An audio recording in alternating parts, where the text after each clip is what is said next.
उठाकर उठाने वाला हरि या हरि का पार्षद मिल सकता और नहीं मिल सकता।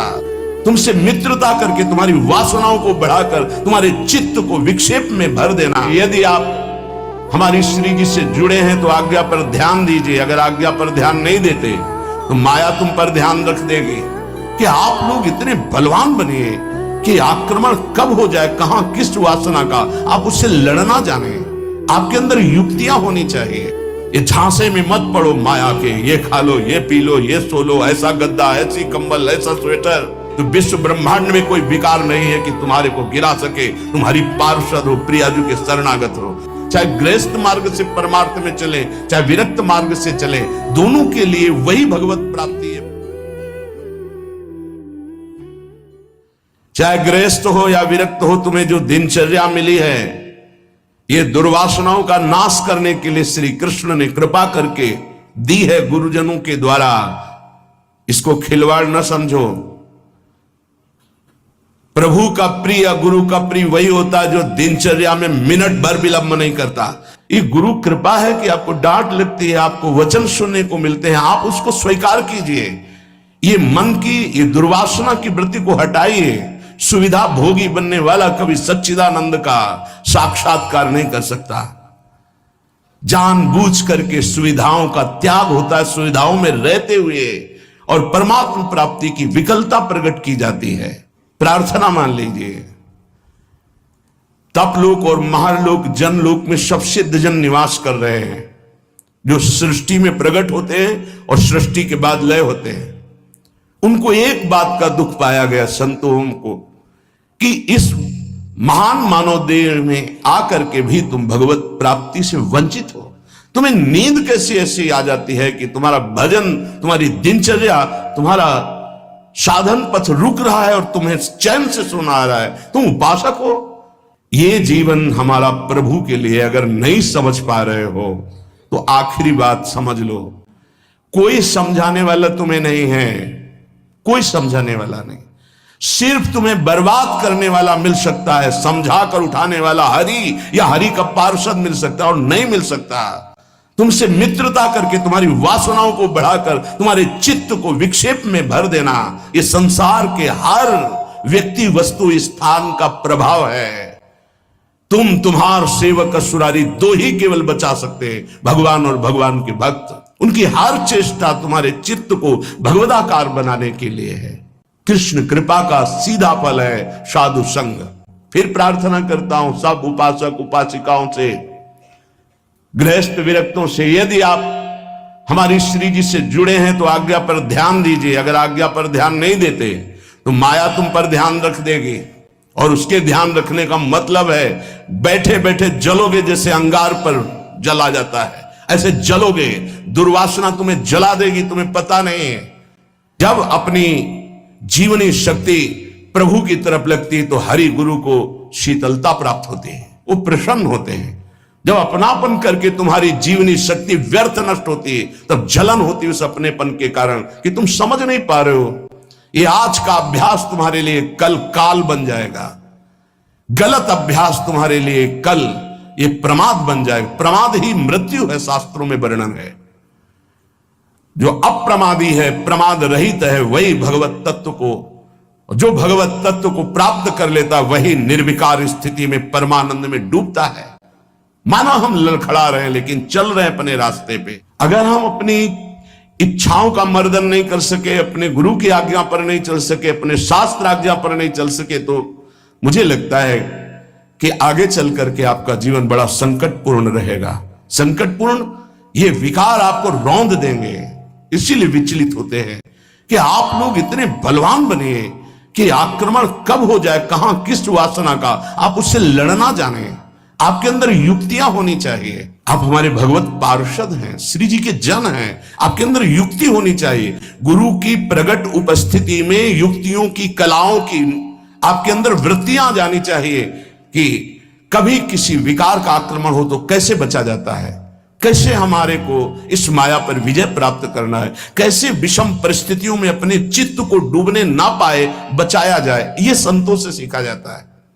ये सुख तो बहुत जन्म भोग लिए, इस जन्म में एक नियत समय रखिए, एक अल्पाहार की सीमा रखिए, एक भोजन का समय रखिए, एक अपनी दिनचर्या का समय होना चाहिए। ये नहीं आज मनाया 2 बजे पा लिया, फिर मनाया 5 बजे पा लिया, मनाया 3 बजे से 8 बजे रात्रि तक सो रहे, 8 बजे से 4 बजे तक जग रहे। ऐसी दिनचर्या नहीं होती, कभी ऐसी नहीं। दिन बाई चांस कभी कोई सेवा में समय लग गया हो, बात अलग है, ऐसी दिनचर्या नहीं होती। ये दिनचर्या जानते हो, बड़े बड़े सिद्ध महापुरुष इसी से हुए, दिनचर्या से। 1 मिनट का अंतराय कभी जीवन में नहीं पड़ने दिया अपनी दिनचर्या, वही परिपक्व अवस्था। 12 वर्ष एक दिनचर्या कर लीजिए, आप देखिए आपका क्या स्वभाव बनता है। हाँ 20-20 वर्ष, 25-25 वर्ष व्यतीत हो जा रहे, कोई दिव्यता नहीं आ रही। कारण क्या है? खो रहे हैं, जीवन को खो रहे हैं। बिल्कुल कई बार हम चिल्ला चिल्ला कर कहते हैं कि आप समझिए, ये जो दिनचर्या है ये भगवान का स्वरूप है। जो गुरु प्रदत्त दिनचर्या है वही तुम्हें ब्रह्मबोध कराएगी, वही भगवत प्रेम कराएगी।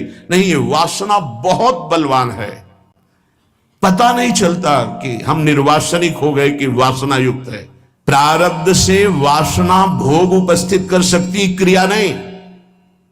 क्रिया उपासक स्वयं छूट दे करके करता है। कोई भी भोग सामग्री प्रारब्ध से, विश्व की भोग सामग्री आ सकती है पूर्व प्रारब्ध से, लेकिन उसका संयोग आपके अविवेक और विवेक के ऊपर टिका हुआ है। अविवेकी हो तो संयोग करोगे, विवेकी हो तो बचा लो, नहीं तो प्रारब्ध भोगते भोगते पशुता आ जाएगी, दैवी संपत्ति नहीं आएगी। प्रारब्ध का आना हो सकता है, लेकिन प्रारब्ध हमको उस भोग में लिप्त कर दे, ये अज्ञान हो सकता है। ये प्रारब्ध नहीं है कि आप मनमानी आचरण करते रहे, आप मनमानी। कितना दुलार किया जाएगा, कब तक दुलार किया जाएगा? भगवान इतना दुलार करके मानव देह दिए, कहते भगवान कहां है? गोस्वामी श्री तुलसीदास जी महाराज कहते हैं, सबसे बड़ा पछतावा क्या? भगवान का साक्षात्कार नहीं हुआ और शरीर छूट रहा है। ऐसे साक्षात्कार होगा? केवल भगवदाकार वृत्ति से भगवत साक्षात्कार होता है, उसी के लिए सारा प्रयास है। सबसे बड़ा डर क्या? प्रभु का नाम न छूट जाए, सबसे बड़ा डर। जिसने इस बात को समझ लिया वो जीत गया। सबसे बड़ा पछतावा क्या? बिना प्रभु से मिले जा रहे हैं, यहां से मृत्यु लेख से बिना भगवत साक्षात्कार किए जा रहे हैं, बड़ा पछतावा। सबसे बड़ी भयंकर डरावनी बात है कि प्रभु को भूल गए। का हनुमंत विपत्ति प्रभु सोई। ये 2 बातें कभी जीवन में चिंतन किया इनका? 1 सेकंड के लिए भगवत विस्मरण भी बर्दाश्त नहीं। सबसे बड़ी हानि, सबसे बड़ी विपत्ति, सबसे बड़ा भय भगवत विस्मरण हो जाना।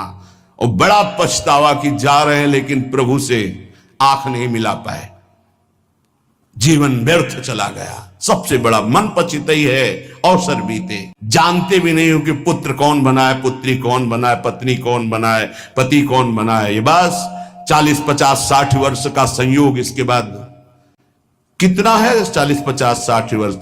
ब्रह्मलोक में एक सुई लेकर कमल के दल को छेद दो, यहां 1 वर्ष हो गया। अगर 60 बार वहां से छेद दिया तो पूरा जीवन चला गया। कितना समय है? ऐसे ब्रह्मा भी जिससे भयभीत रहते हो, काल चक्र भगवान का है।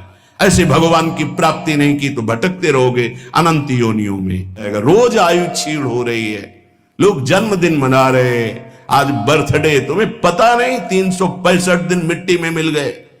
अगली श्वास है कि नहीं है कोई भरोसा नहीं। न नाम कीर्तन, न भजन, न भगवत चिंतन, और 1 वर्ष व्यतीत हो गए, न भगवत साक्षात्कार हुआ। तो हमें तो लगता है 1 वर्ष व्यतीत होने के बाद भगवान नाम कीर्तन करके, भगवत प्रार्थना करके रोना चाहिए कि नाथ 1 वर्ष गए, अगला वर्ष हमारा आपके दर्शन योग्य हो जाए, आपके चिंतन योग्य हो जाए। जहां नाम जप नहीं है, भगवत समर्पण कर्म नहीं है, आज्ञा का पालन नहीं है, तो खिलवाड़ आप अपने जीवन से स्वयं कर रहे हैं। हमारी बात समझ में नहीं आएगी, लेकिन आपसे प्रार्थना करते हैं, जो साधक सुख सुविधा से भजन करना चाहता है वो भूल जाए कि वो भजन करेगा, भगवत प्राप्ति करेगा। दुख और असुविधा भगवत प्राप्ति के मार्ग पर ऊपर चढ़ाती है। सुख और सुविधाओं का भोक्ता कभी भजनानंदी नहीं हो सकता, कभी नहीं। हाँ, वृत्ति भगवदाकार हो गई, अब उसे सिंहासन में बैठाला जा, महलों में रखा जा, कोई फर्क नहीं पड़ने वाला। महलों में रखो चाहे झोपड़ी में वास दो, एक स्थिति होती है। अगर भगवदाकार वृत्ति करनी है तो एक सीमा में अपने जीवन को बांध ले।